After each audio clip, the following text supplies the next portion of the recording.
The baby monitor was a cheap one, audio only. We'd bought it when Nicole was 7 months pregnant, back when we still argued about which shade of lavender to paint the nursery walls. That was 3 years ago, before the nights got long, before a younger Thensdays, before I understood that the woman I'd married was someone I'd never actually known. It was 900 p.m. on a Saturday when my life split into two distinct timelines, everything before and everything after. I had just put Lily down. She'd fought sleep the way only a 3-year-old can, demanding one more story, one more glass of water, one more trip to check if her stuffed elephant was breathing okay. I loved those battles, every single one. When I finally backed out of her run, she was already gone, her little chest rising and falling beneath her princess blanket. I grabbed the parent unit from her dresser. The window was cracked. Nicole sting. Something about fresh air circulation that I'd stopped arguing about months ago. The night was warm for late spring, and the sounds of the neighborhood filtered in. A dog barking 3 houses down, someone's sprinkler system clicking on, and voices. I stopped in the doorway. The monitor crackled with static, then cleared. Nicole and Jessica were on the back porch, 2 floors below. They didn't know sound traveled up through the open window. They didn't know the monitor was picking up every syllable. I still can't believe you got away with it. That was Jessica. Her voice carried that conspiratorial tone women use when they're sharing secrets they shouldn't. Nicole laughed. The sound hit me like a physical blow, not because it was cruel, but because it was so casual, so relaxed. 2 years, she said. 2 years and he has no idea. I didn't move, didn't breathe. What if he'd actually hit Mark that night? Jessica asked. My blood turned to ice water. Mark Holloway. I'd played golf with Mark Holloway last month. We'd had beers at the clubhouse. I'd told him about a promotion I was up for. He didn't. Thank God. Mark made it to the fence before Trevor got a clear shot at the fence 2 years ago. The night I'd woken to sounds downstairs and grabbed my clock from the nightstand safe. The night I'd fired at a figure bolting through my living room. A burglar, I'd thought. A home invader. He never figured out the burglar was Mark. Jessica's voice dropped, even after. Why would he?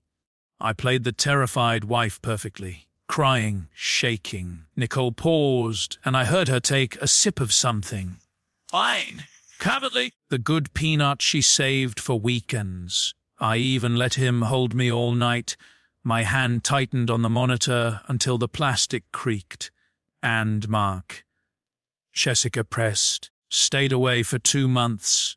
Then we picked back up. More careful. You're still seeing him. The pause lasted 3 heartbeats. 4, 5. I counted each one. The Marriott on Thursdays. Trevor thinks I have yoga. I set the monitor down on Lily's dresser. Gently, precisely. The way you handle something fragile when your hands want to destroy everything within reach. I walked to the window, looked down. There she was, my wife of 9 years, mother of my daughter. She was sitting in the patio chair I'd assembled last summer. Wine glass catching the porch light, laughing at something Jessica said. Her hair was down, the way she used to wear it when we were dating, the way she wore it when she wanted to look beautiful. For him. She wore in town for him. Jessica said something I couldn't make out, and Nicole threw her head back laughing. The sound floated up through the night air, and I felt something shift inside me. Not break, that would come later, but shift, like a building settling on its foundation before the cracks appear. I took out my phone, opened the Notes app, typed the date, Typed everything I'd heard, word for word. Then I put the phone away and walked downstairs. My footsteps on the stairs were silent. Combat engineer saying, "You learn to move quiet when your life depends on it." Nicole looked up when I stepped onto the porch. Her smile didn't falter. Why would it? She had no idea. "Hey, baby. Lily go down okay?" Out like a light. I leaned down and kissed her forehead. Her skin was warm. She smelled like the perfume I'd bought her for Christmas. "I'm exhausted. Think I'll turn in early." "Okay, sweetheart. I'll be up in a bit." I nodded at Jessica. "Good to see you, Jess." "You too, Trevor." "Tell Lily I'll bring her those princess stickers next time. She'll love that." I walked back inside, up the stairs into our bedroom. I brushed my teeth, changed into pajamas, lay down in the bed where my wife had entertained another man while I worked late to pay the mortgage on this house. I did not sleep. I planned. The memory of that night 2 years ago had been filed away in my mind under trauma. We survived together. Home invasion, random crime. We'd held each other in the aftermath, and I'd installed a security system the next week because I never wanted Nicole to feel unsafe again. Now I replayed it with new eyes. 10:17 a.m. A sound from downstairs. Glass clinking, maybe, or a door. I'd reached for my Glock 19. 2 tours in Afghanistan as a combat engineer taught me that hesitation kills. I'd moved down the stairs in the darkness, weapon raised, heart pounding. The figure was in the living room near the back door. Male, tall, moving fast. I'd shouted a warning. "Stop, I'm armed." He bolted. Didn't even hesitate. Straight for the back door through the gate. Gone. I fired once. The round hit the fence post. I remember the splintering sound. Remember thinking I'd almost killed a man. Nicole had appeared at the top of the stairs, wrapped in her robe, eyes wide. Trevor, what happened? Oh my God. Was someone in the house? The cops came, took statements, found nothing. No prints, no sign of forced entry. Because the door wasn't forced, she'd unlocked it. The intruder knew the layout because she'd told him. He wasn't stealing anything. He was leaving her bedroom, leaving our house after being with my wife while I slept upstairs. They'd heard me get up. Mark ran. Nicole pretended to wake. I almost killed an man that night, a man I knew, a man who'd been to our dinner table, a man who'd clinked beers with me on this very porch and told me I was lucky to have her. Mark Holloway, real estate developer, country club member, father of 3. I lay in bed that Saturday night, staring at the ceiling, and I felt something crystallize inside me. In Afghanistan, we called it going operational. The moment when emotion becomes background noise and the mission becomes everything. I didn't sleep that night or the next, but by Monday morning I had a plan. The first rule of structural engineering is this: never apply force until you understand the load. You study the building, you find the stress points, you calculate exactly how much pressure each beam can take before failure. Then, and only then, do you bring it down. I went to work on Monday like nothing had changed, kissed Nicole goodbye, told her I'd be late. Big project downtown. She smiled and said she'd save me a plate. "You okay?" she asked, tilting her head the way she did when she was reading me. "You seem quiet." "Just thinking about work stuff. The Henderson project is giving me headaches." She straightened my tie. "You'll figure it out. You always do." I looked at her. Really looked. The face I'd woken up next to for 9 years. The lips that had promised to love me, honor me, forsake all others. "Yeah," I said, "I always do. I sat in my truck outside the house for 10 minutes after she closed the door, watching her move past the windows. Then I drove to the office and began building my case. Our phone plan was in my name. Always had been. I logged into the account during my lunch break, sitting in my truck with a sandwich I couldn't taste. Call logs, text logs. There, a number that appeared constantly. Sometimes 10 times a day, sometimes more. Late at night, early morning, middle of the afternoon. I ran it through one of those reverse lookup services. Prepaid, burner phone, smart girl, but not smart enough. I started a spreadsheet, dates, times, duration, patterns. The engineer in me couldn't help it. I needed to see the data laid out. Needed to understand the scope I was dealing with. The calls clustered around certain times, Thursday mornings, Saturday afternoons when I was playing golf, Tuesday nights when I had late meetings. She'd studied my schedule, built her betrayal around the gaps in my attention. Day 3. I came home to find Nicole in the kitchen, phone pressed to her ear, laughing at something. She saw me and quickly said, "Okay, talk later." "Bye." Who was that? I kept my voice light. Curious, not suspicious. Just works. SS. Client being needy. She put the phone face down on the counter. "How was your day?" "Long. The Henderson project is a nightmare." "Poor baby." She walked over and wrapped her arms around my neck. "Want me to make you feel better?" I looked into her eyes, the eyes I'd fallen in love with. The eyes that had cried real tears when we said our vows. "I'm pretty tired," I said. "Rain check." "Sure, honey." She kissed my cheek. "I'll start dinner." I went upstairs to change. On my way, I passed her phone on the counter. The screen was locked, but I could see the notifications. 3 missed calls from a number I recognized from my spreadsheet. Day 5, Thursday yoga day. Nicole kissed me goodbye at 9:30 a.m. Class is at 10:00. I might grab coffee with Jess after. Have fun. I waited until her Lexus turned the corner. Then I got in my truck and drove to the Marriott on Commerce Street. The parking lot was half empty. I found a spot in the back corner near the dumpsters where I had a clear view of the entrance. The clock on my dash read 10:47 a.m. I waited. 10:10 a.m. Nicole's white Lexus pulled in. She parked near the side entrance, not directly in front. I noticed, somewhere less visible. She checked her reflection in the rearview mirror, touched up her lipstick. She was wearing the yellow sundress, the one I'd complimented her on 2 weeks ago. "That's pretty," I'd said. "Is it nin?"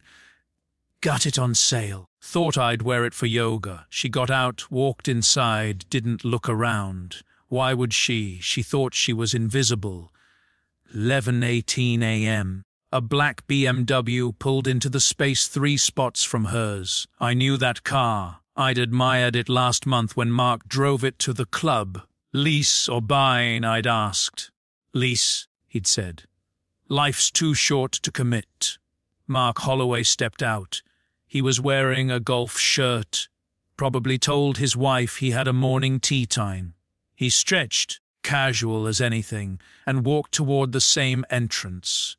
I took photos, time-stamped, clear his face, her car, the hotel sign in the bat. I sat there for 2 hours and 17 minutes. At 1:35 p.m. Nicole emerged alone. She was smiling at her phone, typing something. Probably texting him. Probably some inside joke I'd never understand. 12 minutes later, Mark came out. He got in his BMW, checked his reflection in the mirror the same way she had, and drove away. They had a system. They'd done this dozens of times, maybe hundreds, and they thought they were so clever. That night, I sat across from Nicole at Tinnen. She talked about her yoga class. The new instructor was really pushing them, apparently. She'd had coffee with Jessica. They'd talked about the PT Henza coming up. "How was your day?" she asked, spearing a piece of chicken. "Good. Got a lot done." "You seem distracted." She studied my face. "Is everything okay?" I looked at her, really looked. The face I'd woken up next to for 9 years. The lips that had promised to love me Hanani, forsake all others. "Just tired," I said. "Big project." She reached across the table and squeezed my hand. "Don't work too hard." I squeezed back. "I won't." After dinner, we watched a movie on the couch, some romantic comedy she'd picked. She curled up against me, her head on my shoulder, and I could smell her shampoo, the same shampoo she'd washed her hair with after being with him. "I love you," she murmured during a quiet scene. "I love you too." The words came automatically. Muscle memory. I wondered if she even knew what they meant anymore. The financial trail was almost insulting in its simplicity. I pulled bank statements going back 30 months. Credit card records built a spreadsheet. The pattern was clear. Cash withdrawals of 200 here, 300 there, every week or two. She'd labeled them in our budgeting app as shopping, or spa day, or girls' lunch. In 30 months, she diverted over 18,000 in cash, room rentals, gifts, whatever they needed to maintain their little fantasy. Though 18,000.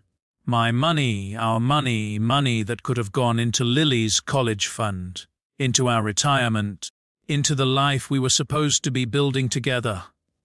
I added it to the file. Week 2, I needed more than phone records and hotel photocasts. I needed to understand how deep this went.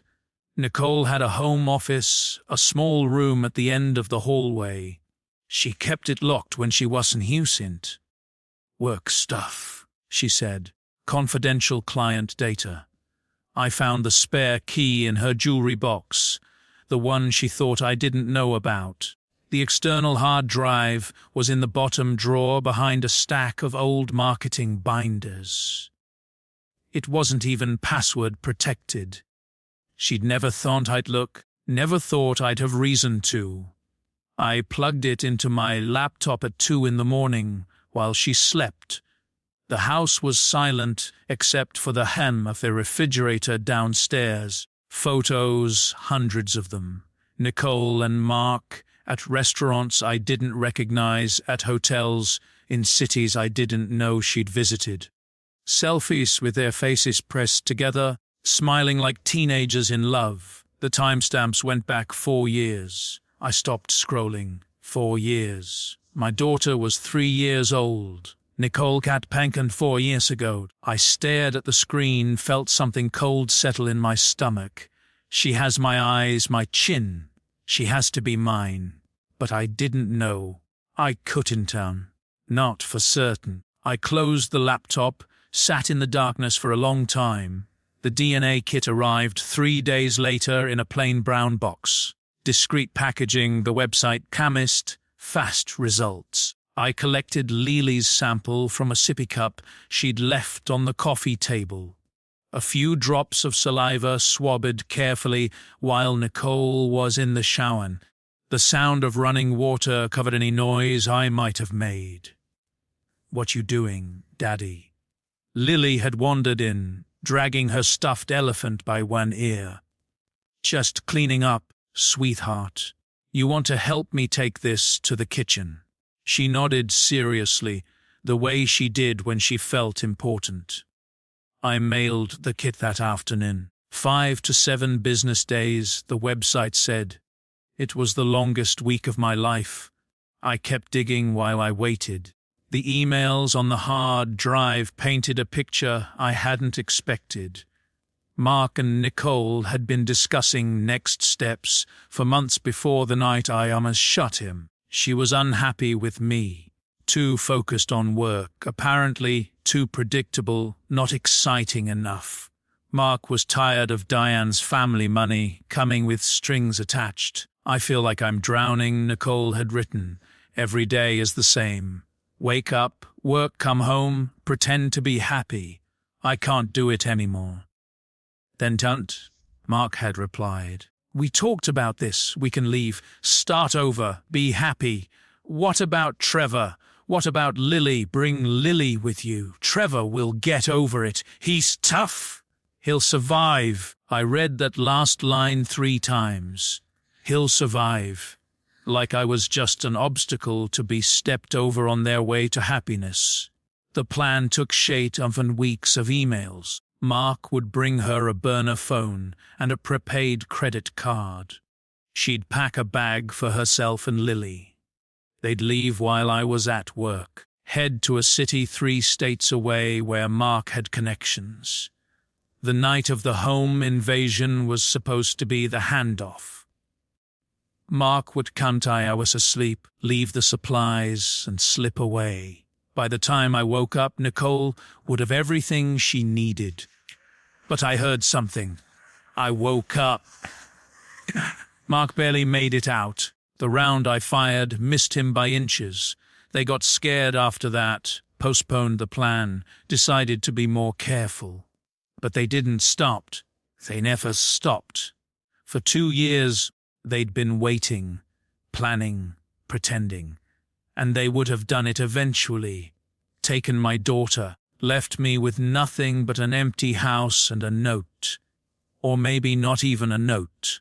I closed the laptop and sat in the darkness for a long time, feeling something harden inside me.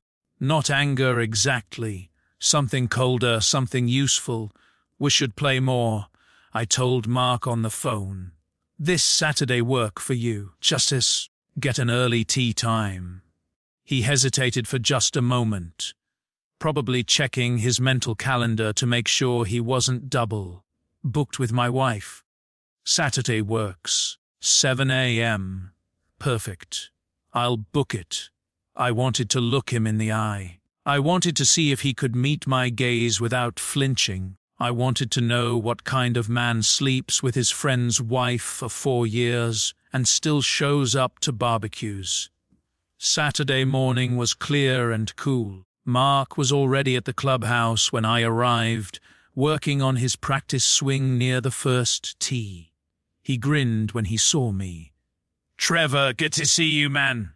We shook hands. His grip was firm, confident. The grip of a man who thinks he's gotten away with something. Good to see you, too. We teed off at 7:15.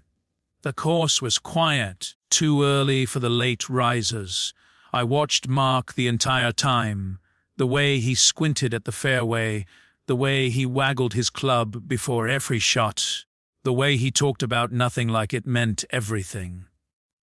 Dean's been on my case about spending too much time at the office. He said on the 5th hole, says I'm never home. That's tough, I said. You know how it is. The market's hot right now. Got to strike while the iron's hot. He lined up his shot, focused. How's Nicole doing? Haven't seen her at the club lately. She's good, busy with work. Her firm landed a big account last month. That's great. He swung, connected cleanly. Watched the ball arc toward the green. She's something special, your wife? One of a kind. Yeah, I lined up my own shot. She really is. On the 9th hole, he sliced one into the rough and swore under his breath. The thing about marriage, he said as we walked toward his ball, is that it gets harder over time, not easier. Everyone thinks it's supposed to get easier. You and Diane having trouble. He shrugged. Nothing serious. Just the usual. Kids, money, in-laws. Her father's been breathing down my neck about the business. He found his ball, studied his lie. Sometimes I wonder what it would be like to just start over, you know. Clean slate. I think everyone wonders that sometimes. Yeah. He looked at me, and for a moment something flickered in his eyes. Something flickered in his eyes. But we don't, right? We stay, we do the work. We do the work. I agreed. After the round, we had beers in the clubhouse. He talked about a development project that was going to be huge. I nodded in the right places, laughed at his jokes, let him think everything was fine. To be honest, he said, lowering his voice, the project's a bit of a gamble. I'm leveraged pretty heavy, but if it pays off, he whistled. Set for life. High risk, high reward. Exactly. He raised his beer. You get it. That's what I like about you, Trevor. You're steady to pentatle. Most guys in my life, they're all angles, you know. But you're just solid. Thanks, Mark. I clinked my glass against his. That means a lot. When we shook hands goodbye, he clapped me on the shoulder. We should do this more often. I mean it. Oh, I said, we'll definitely be seeing more of each other. He didn't catch the edge in my voice. Why would he? He thought I was an idiot. The envelope arrived on a Tuesday, plain white, no markings.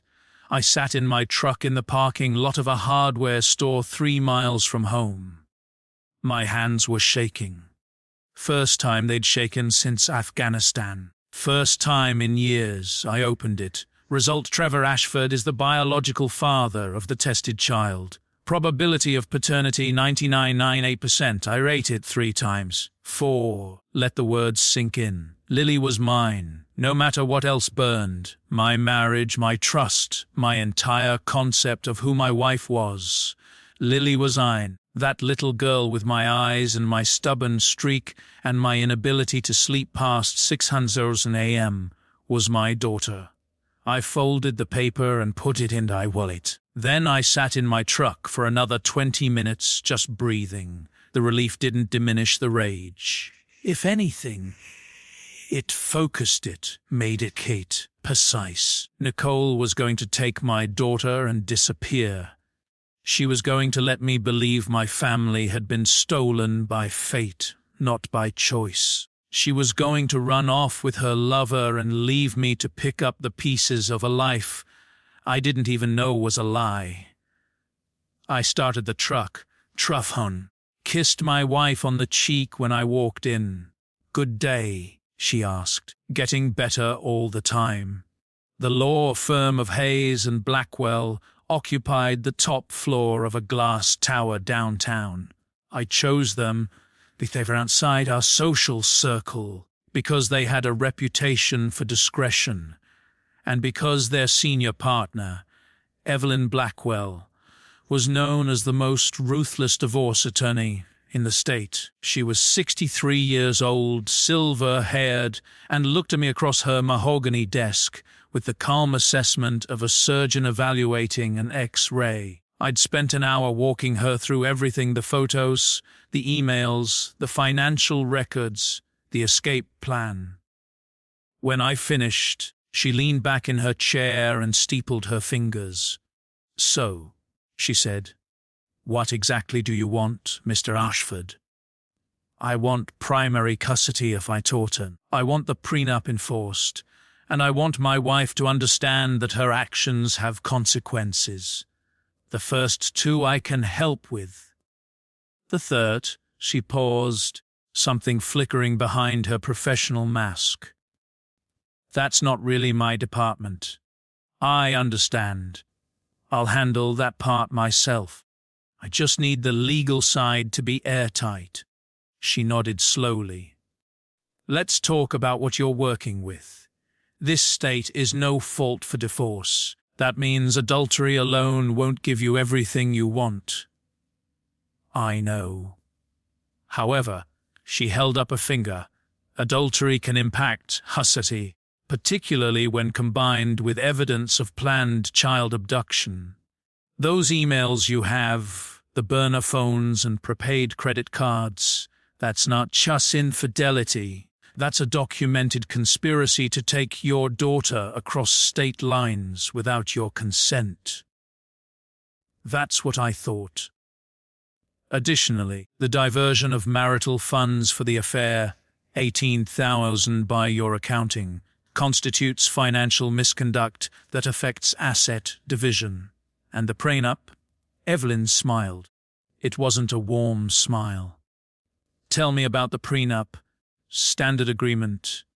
We signed it before the wedding. It has an infidelity clause. Who insisted on the clause? She did. She was worried about my female colleagues.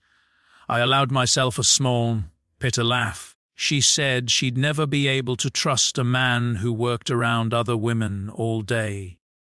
Evelyn's smile widened slightly. The irony is noted. I'll need to review the document, but if it's properly executed, that clause should hold. It is. I made sure of it. She studied me for a moment. Mr. Ashford, I've been doing this for 30 years. I've seen men come into this office broken, crying, begging for me to make the pain stop. You're different. I'm not interested in being broken. I can see that. She straightened the papers on her desk. Here's my advice. Document everything. Continue gathering evidence. Don't tip your hand. When you're ready to file, we file fast and hard. She won't see it coming. How fast? And same day if you want. Petition filed. Process server dispatched within hours. I've coordinated surprises like this before. The key is timing. I nodded. There are other people who need to learn the truth at the same time. Evelyn raised an eyebrow. The other man's wife. Among others? That's your business, not mine. But I'd advise you to be careful. Revenge is satisfying, but it can get messy. I'm not looking for revenge, I said. I'm looking for justice. There's a difference. Revenge is emotion. Justice is math. She considered that. Is there? Revenge is emotion. Justice is math. I stood up. I'll be in touch when I'm ready. Diane Holloway came from the Whitmore family. Old money, very old money. The kind of money that built libraries and named hospital wings and had been accumulating interest since before the Civil War. I learned this and echoed society pages and a few strategic conversations with people at the country club who didn't realize they were being interrogated. Diane's family is old Connecticut. A woman named Patricia told me at a charity auction. Her father's Lloyd Whitmore. You know, the Whitmores. He still controls the family trust. Very old-fashioned man, very particular about loyalty. I didn't realize, I said. Mark never talks about his in-laws much. Lloyd doesn't approve of him, from what I hear. Never thought Mark was good enough. Only reason he invested in the business was because Diane begged him. Invested how? Patricia lowered her voice. Seed money, loans, co-signed papers. The whole development thing was built on Whitmore backing. If Diane ever left him, she trailed off meaningfully. Well, let's just say the prenup goes both ways. I filed that information away. Another card to play. Jessica Turner was the final piece. She'd known everything, helped cover it up, lied to my face for 2 years while helping my wife betray me. Her husband, Kyle, was a tax attorney, straight-laced religious. They'd met at church, married at church, still went every Sunday. Kyle talked about faith like it was oxygen, essential, constant, defining. I'd found emails on Nicole's hard drive where Jessica confided in her. The marriage was rocky. Kyle was rigid and judgmental. They'd been trying to have children for 3 years without success. Kyle believed it was God's plan and refused to consider other options. Sometimes I hate him, Jessica had written, but I could never leave. Can you imagine what our families would say? What the church would say? You could always just do what I did, Nicole had replied. Keep the marriage for appearances. Find happiness somewhere else. I'm not as brave as you. Brave. She called it brave. Week 6. Everything is in place. I'd quietly moved money. Nothing that would look like misconduct. Just repositioning my salary and bonuses and the inheritance from my father into accounts in my name only. Every piece of evidence was scanned, backed up to cloud storage, and saved on encrypted drives. Copies went to Evelyn Blackwell. More copies went into a safe deposit box at a bank across town. I started a parenting journal, every doctor's appointment, every school pickup, every bedtime story, dates and times, evidence that I was the engaged parent, the present parent. And I wrote the letters. The one to Diane was 12 pages long. No anchor, no accusations, just facts laid out chronologically with documentation attached. Dear Diane, I'm writing to you because I believe you deserve to know the truth about your husband. I considered not telling you, protecting you from information that will cause you pain. But I decided that if our situations were reversed, I would want to. Your husband and my wife have been having an affair for approximately 4 years. I detailed everything, dates, locations, the emails about Renee together. The night Mark had been in my house when I fired at what I thought was a burglar. I ended with, I'm sorry you have to learn this way. I thought you deserve the truth. What you do with it is your choice. The letter to Kyle was shorter. He didn't need the full picture, just enough to understand that his wife had spent 2 years lying to him, helping Nicole deceive me, covering up an affair that had nearly gotten a man shot. I sealed both letters, addressed them. Then I waited for Thursday. D-Day was sunny, clear skies, perfect weather for destroying lives. Nicole kissed me goodbye at 9:15 a.m. She was wearing the yellow sundress. Her hair was down. Yoga at 10:00, she said. Might grab lunch after. Have a good class. She smiled. That beautiful smile, that lying smile. She had no idea this was the last normal morning of her life. I watched her drive away.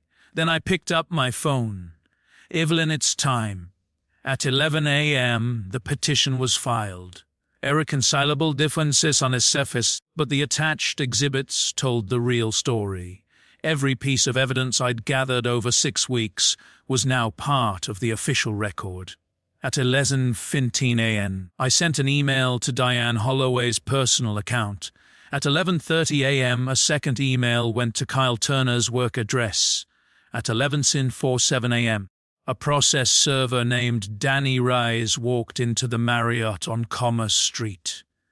I'd paid him extra to handle this personally, to find Nicole and Mark and serve the papers right there in public in front of God and everybody. Danny called me at 11:58 a.m. It's done. What happened? Found them in the restaurant having lunch. She was laughing at something when I walked up, asked if she was Nicole Ashford. She said, yes. I handed her the papers and said, you've been served. He paused. Her face went white like she'd seen a ghost. And the man with her. He looked like he was going to throw up. Kept saying, what is this? What's going on? She just sat there staring at the papers. Thank you, Danny, anytime, Mr. Ashford. Good luck. I hung up, sat in my truck, watched the clock. At 12:15 p.m., Diane Holloway read my email. Her response came at 12:23 p.m. A single line, is this real? I replied, I'm sorry, but yes. Every word, every photo, every email, I've attached documentation. She didn't hang, but I found out later what happened. She called her father, told him everything. Lloyd Whitmore was on a plane from Connecticut by dinner time. At 12:31 p.m., Kyle Turner read his email. I never got a response from him, but I heard through mutual acquaintances what happened. He left work early, drove home, was waiting in the living room when Jessica walked in, still cheerful from her lunch with friends. "We need to talk," he said, and she knew. From the look on his face, she knew everything was over. My phone rang 17 times that afternoon. Nicole every single call. I didn't answer. She left voicemails. The first few were confused. "Trevor, what is this? What's happening? Call me back." Then angry. "You had me served in public in front of people. How could you do that to me?" Then desperate. "Please, Trevor, please pick up. We can talk about this. We can work this out." I deleted them without listening past the first few seconds. She showed up at the house at 4:30 p.m., found the locks changed, banged on the door for 5 minutes, crying, screaming my name. "Trevor, I know you're in there. Trevor, please just talk to me." I watched through the upstairs window. Lily was at my mother's house, safe out of the blast radius. Eventually, Nicole stopped, sat down on the fence, put her face in her hands. Some small part of me felt something. Not sympathy exactly. Maybe just the echo of 9 years together. That Emery who I thought she was. But I stayed at the window. Didn't move. Didn't go to her. She deserved every moment of this. The confrontation came 4 days later. We met in her lawyer's conference room, a smaller firm, someone she'd found in a panic. She looked terrible. No makeup, hair unwashed, eyes red from days of crying. "Trevor," her voice, "Kate, please, can't we just talk? Just the two of us? All lawyers are here. We can talk. I mean really talk. Like we used to. Or never used to talk. That's part of the problem." She flinched. "I know I messed up. I know I hurt you. But we have a daughter together. We have a family. Doesn't that mean anything?" I pulled a folder from my briefcase, set it on the table. The hard drive, the emails, the photos. I slit it across to her. "You were going to take Lily and run. You were going to let me think what? That you'd been kidnapped. That you were dead." She stared at the Fulton. Her face went pale. "You and Mark were planning to disappear. Take my daughter across state lines. Start a new life with the man you'd been sleeping with for 4 years. I leaned forward. 4 years, Nicole. Before Lily was born, while you were pregnant with my child. She stopped, opened the folder, started reading. I watched her face as she recognized the emails, watched the excuses die before she could even voice them. "Where did you?" "It doesn't matter. What matters is that you weren't just having an affair. You were planning to take my daughter. And now you're going to face the consequences. Trevor, please." Tears spilled down her cheeks. "I never would have actually done it. We talked about it, but I couldn't. You bought burner phones, prepaid credit cards. You had a plan. The only reason you didn't execute it was because I almost shot Mark that night, and you got scared." Her lawyer shifted uncomfortably. "Perhaps we should discuss. The prenup is clear," I said. "Cutting him off. Infidelity clause. Your client insisted on including it, and now it's going to cost her everything." Nicole's face crumpled. "I made a mistake. A terrible mistake. But I love you. I've always loved you. No, Bo." I stood up. "You loved the life I gave you. The house, the stability, the daughter I helped raise while you spent Thursday mornings at the Marriott. But you didn't love me. Maybe you never did." I walked to the door, stopped. "Goodbye, Nicole." The fallout was everything I'd calculated and more. Diane Holloway filed for divorce within 48 hours. Her father, Lloyd Whitmore, flew in from Connecticut and spent 2 days with his lawyers reviewing every document I'd sent. The loans that had built Holloway Development. Count. Mark had 90 days to repay $2.3 million. He couldn't pay. Of course he couldn't. The business collapsed. The dream project he'd bragged about at the golf club, dead before ground, was broken. He called me once, about 2 weeks after D-Day. "You destroyed my life." His voice was ragged, barely controlled. "You understand that? Everything I built. Everything I worked for." "No," I said. "You destroyed 2 families. I just turned on the lights. Diane's father is calling in the loans. I have 90 days. I know you planned this. You sat across from me at the club and you knew what you were going to do." "I sat across from you at the club and gave you a chance to look me in the eye, to show even the smallest bit of guilt for what you'd done. You didn't. You told me I was lucky to have her. Silence on the line. 10 years ago I almost shot you, Mark. 6 inches. That's how close the bullet came. And you kept coming back, kept planning to take my daughter. I let that sit. So when you talk about that I destroyed, really think about who destroyed what. I hung up, blocked his number. Jessica and Kyle's separation was quieter, but no less devastating. She confessed everything the night Kyle confronted her. The cover-ups, the lies, the way she'd helped Nicole maintain the affair. In their church community, the news spread like wildfire. Not the affair, that was Nicole's sin. But Jessica's complicity, her willingness to lie to her husband's face for 2 years. The infertility they'd struggled with took on a new meaning in the whispered conversations after Sunday service. Maybe God knew, people said. Maybe he was protecting an unborn child from that kind of mother. Cruel, unforgivably cruel. But I didn't cause that cruelty. I just told the Chen. What people did with it was their own choice. The divorce was finalized 4 months later. The prenup held.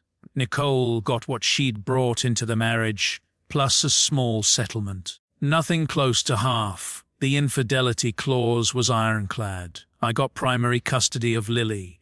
Nicole has visitation every other weekend, sun holidays. But the abduction plan emails were devastating in mediation.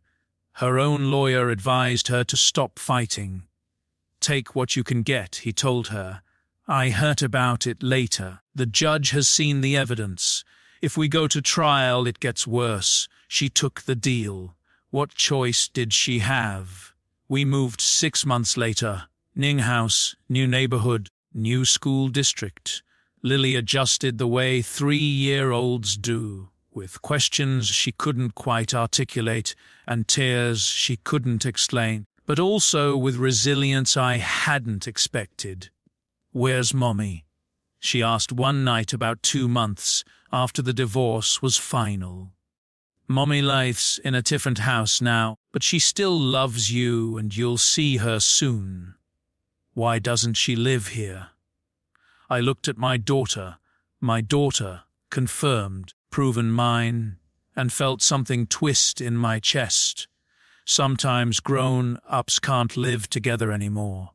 It's not because of anything you did. Mommy and Daddy both love you very, very much. She considered this with the gravity only a child can muster. "Then can I have ice cream after dinner?" "Okay, Daddy, she'd be fine. We'd both be fine. There's a park near our new house, good playground, big oak trees. Lily loves the swings." It was a Saturday afternoon, late September. The air was just starting to turn crisp. Lily was pumping her legs, trying to go higher, laughing every time she swung up toward the sky. My phone buzzed. Unknown number. "I hope you're happy. You ruined everything." I stared at the screen for a moment. Nicole or Mark, or maybe Jessica. It didn't matter which. I deleted it, put the phone back in my pocket. Daddy, watch me. Watch how high. I walked over to the swings, caught the chain on the back swing, and lifted her out, spinning her around until she shrieked with laughter. She wrapped her arms around my neck. I love you, Daddy. I love you too, sweetheart. More than anything. I sat her down and watched her run toward the slide. The sun was setting, painting the sky in shades of orange and gold. They thought I wouldn't wake up that night. 2 years ago, when Mark was sneaking out of my house, they thought I'd just keep going through the oceans, working, paying bills, being the predictable husband who never noticed anything. They were wrong. I've been awake ever since. Sometimes I think about what would have happened if I hadn't picked up that monitor. If the window hadn't been open, if Nicole and Jessica had chosen to have their little wine-soaked confession session somewhere else, inside the house maybe, or at a restaurant, I would have kept living the lie, kept kissing her goodbye on Thursday mornings, kept playing golf with the man who was sleeping with my wife, kept believing that the burglar I'd almost killed was just a random intruder. Bad luck. A scary story we'd tell at dinner parties. And eventually, a month from then, a year, 5 years, I would have come home to an empty house, a note on the kitchen table, maybe, or nothing at all, just silence where my family used to keep. They would have taken my daughter. Let me spend the rest of my life wondering what I'd done wrong, what warning signs I'd missed, why the woman I loved had vanished without a trace. I would have blamed myself. Of course I would have. I would have replayed every late night at the office, every time I was too tired for conversation, every moment I chose work over her.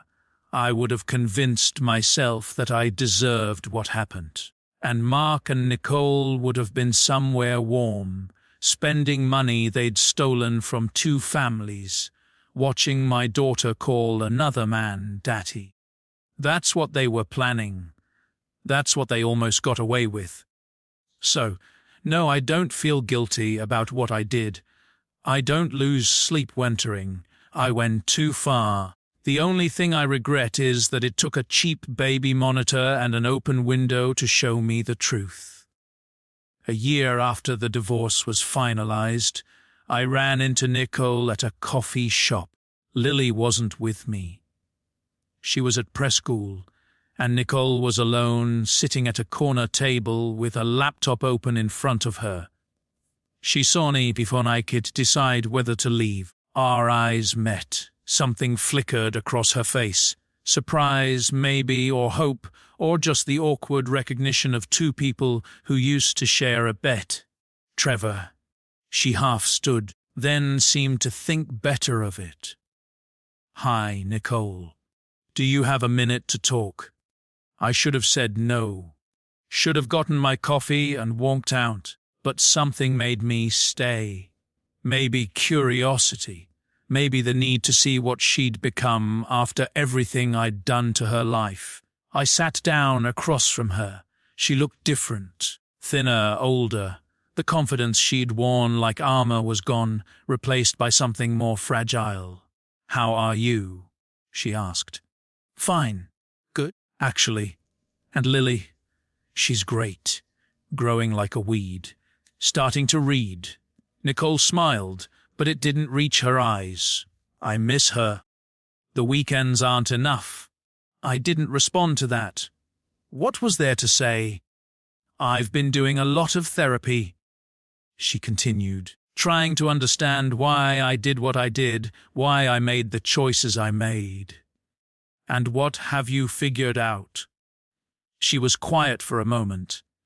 That I was unhappy, and instead of dealing with it like an adult, I escaped. I told myself a story where I was the victim, trapped in a boring marriage with a man who didn't appreciate me and Mark. She laughed bitterly. Mark was good at making me feel special, exciting, like I was the most important person in the world. He was good at a lot of things. He was good at lying. So was I. Apparently, she looked down at her coffee cup. I destroyed everything, didn't I? Not you. Me. You just showed everyone the truth. Is that an apology? Would it matter if it was? I thought about it. Really thought. No. Probably not. She nodded slowly. I didn't think so. But I needed to say it anyway. For myself, if nothing else. She met my eyes again. I'm sorry, Trevor, for everything. I know it doesn't fix anything. I know it doesn't undo what I did, but I am sorry. I stood up. Take care of yourself, Nicole. You, too. I walked out without getting my coffee. It didn't seem important anymore. Mark Holloway left town about 8 months after the divorce. I heard about it through the country club grapevine. People love to gossip about a fallen star. His business was gone. His marriage was gone. His reputation was gone. The development projects he bragged about were sold off at pennies on the dollar. The BMW was repossessed. Last I heard, he was selling real estate in some small town 2 states over, starting from scratch at 42 with nothing but a mountain of debt and a visitation schedule that let him see his kids once a month. Did I feel satisfaction when I heard that? Maybe a little, but mostly I just felt tired. Tired of thinking about him. Tired of the whole damn thing. He tried to call me once about 6 months ago. Different number. He'd figured out I'd blocked the old one. I answered without checking the caller ID. Trevor, don't hang up, please. I almost did, but something in his voice stopped me. He sounded broken. Not angry anymore, just broken. What do you want, Mark? I wanted to say I'm sorry. I know that doesn't mean anything. I know what I did was unforgivable, but I needed to say it. Okay, you said it. I lost everything. His voice cracked. My kids barely know me anymore. My business is gone. My ex-wife, won't even look at me. And I deserve all of it. Every single bit of it. Yes, you do. I loved her, you know. He paused. I know you don't want to hear that, but I did, Nicole. I loved her. It wasn't just about the physical stuff. I really thought we were going to have a life together. Then why didn't you just leave your wife? Why did it have to be lies and sneaking around? Why did you come to my house in the middle of the night? Silence on the line. Because I was a coward, he finally said. Because leaving would have meant facing consequences. And I thought I could have it all. The exciting life with Nicole and the comfortable life with Diane. I thought I was smarter than everyone else. That I'd figured out how to beat the system. How'd that work out for you? He laughed. It was a hollow sound. Yeah, I know. Is there anything else? No. I wanted you to know that I understand now. What I did to you, what I helped Nicole plan to do, it was monstrous, and I'm paying for it. I'll be paying for it the rest of my life. Good. I hung up, blocked the new number. Haven't heard from him since. Diane Holloway reached out to me once about 3 months after everything fell apart. An email, polite and formal, thanking me for telling her the truth. I know this must have been difficult for you, she wrote. And I know we weren't close, just acquaintances through our spouses. But I wanted you to know that what you did took courage. Most people would kept quiet, would have let me go on living a lie. I'm angry at Mark, at your wife, at myself for not seeing it. But I'm also grateful. You gave me the truth, and now I can build something real, something honest. I hope you find the same. You deserve it. I read the email twice, then saved it in a folder I rarely open. It was kind of her to write. Kinder than I probably deserved. Lily turned 5 last month. We had a party at the new house. Balloons, cake, a bounce castle in the backyard. Her friends from preschool came. My mother came. A few of my work colleagues with kids around her age. Nicole came too. We're civil now, more or less. We stand on opposite sides of the room at school events and exchange brief, polite words during custody handoffs. We've both learned to put Lily first, which means swallowing whatever we might want to say to each other. At the party, I watched Nicole talk to Lily near the bounce castle. They were laughing about something. Lily doing that full body giggle that always makes me smile. Nicole was smiling too, but there was something sad underneath it. The knowledge that she'd broken something that could never be fully repaired.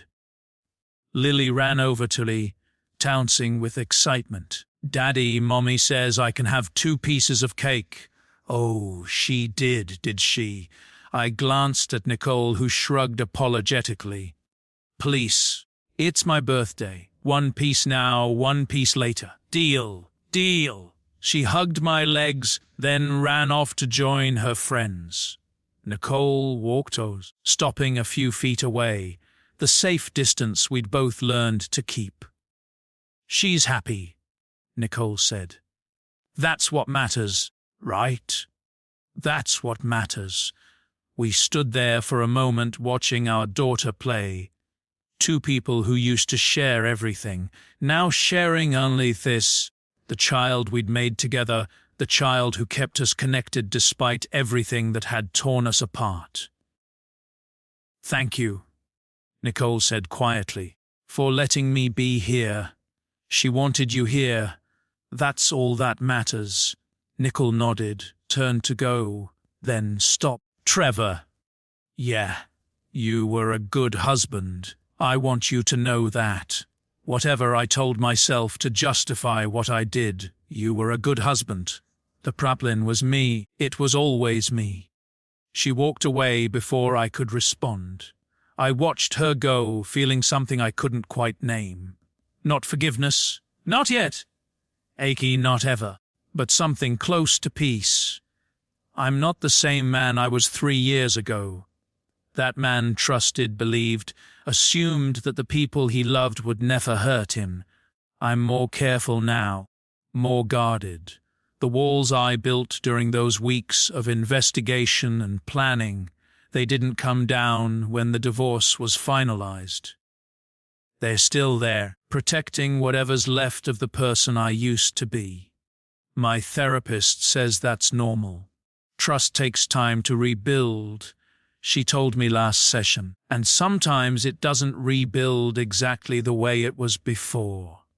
Sometimes you have to learn a new kind of trust, one that's aware of the risks. What if I can't? I asked.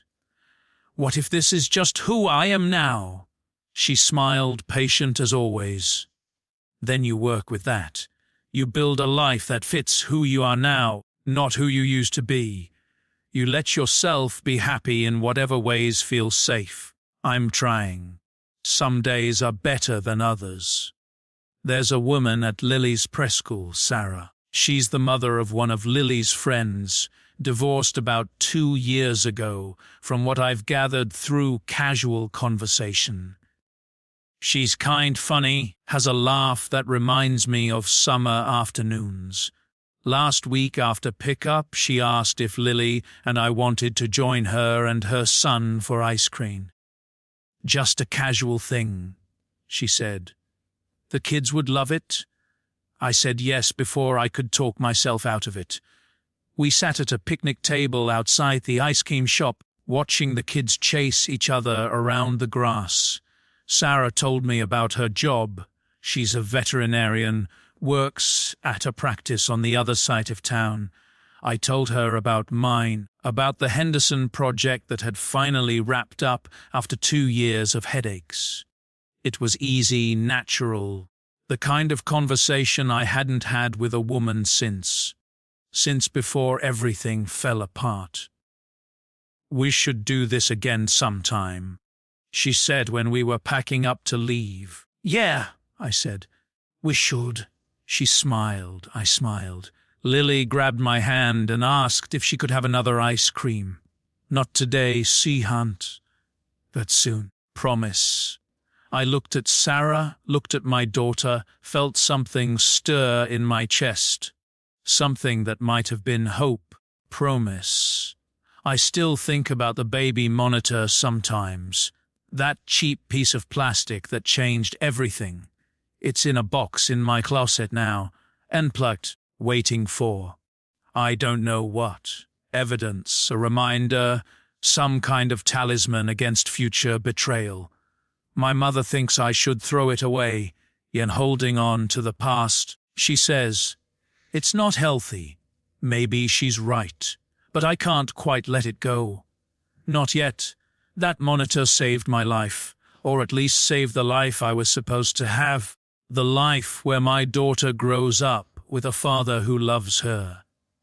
Where I'm not spending every holiday wondering what happened to my family. Where I get to watch Lily blow out birthday candles and lose teeth and learn to ride a bike. They were going to take that from me, and they almost cut away with it. So I keep the monitor as a reminder that the truth is worth pursuing even when it hurts. That justice isn't just something that happens. It's something you build piece by piece from the wreckage of what was done to you. And maybe someday, when enough time has passed, I'll throw it away. But not yet. Not yet.